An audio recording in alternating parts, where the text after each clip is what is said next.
তো গাইস আজকে আমার সাথে কি এমন হয়ে গেল যে আমাকে শেষমেশ বাড়ি থেকে চলে যেতে হলো।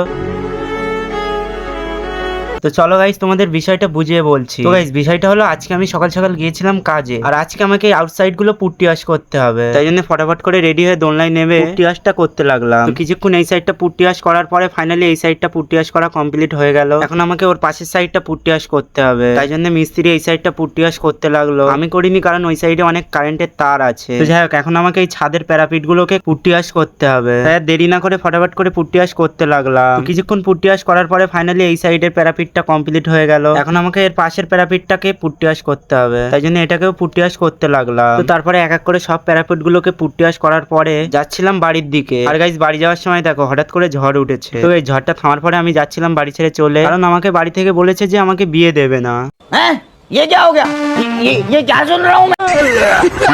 না মানে গাইস একটু মজা করলাম। বিষয়টা হলো শাকিলের পাপা আজকে ডিউটিতে চলে যাবে, তাই জন্য ব্যাগগুলোকে দিতে এসেছিলাম। তো ব্যাগগুলোকে দেওয়ার পরে এসেছিলাম এটিএম এর এখানে, আর এসেই তো দেখি আমার ফ্যান ফলোয়াররা আমার জন্য ওয়েট করছে।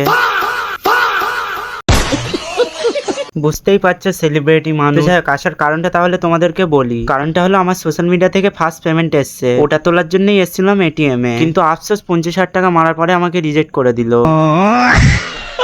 মানে গাইস এটিএমও ফেস দেখে বলছে যে তোর অকাত নেই। এসব কি ভাবা যায় তোমরাই বলো। আচ্ছা গাইস তোমরা একটা জিনিস কমেন্ট করে বলো তো যে আমার ফেসটা কি এতটাই খারাপ যে শেষমেশ আমাকে এটিএমও রিজেক্ট করে দিল। তো যাই হোক ওই কষ্ট নিয়ে আমরা যাচ্ছিলাম বাড়ি। তো আমরা বাড়ি যেতে থাকি, তোমরা ফটাফট করে সাবস্ক্রাইব এন্ড ফলো করে দাও।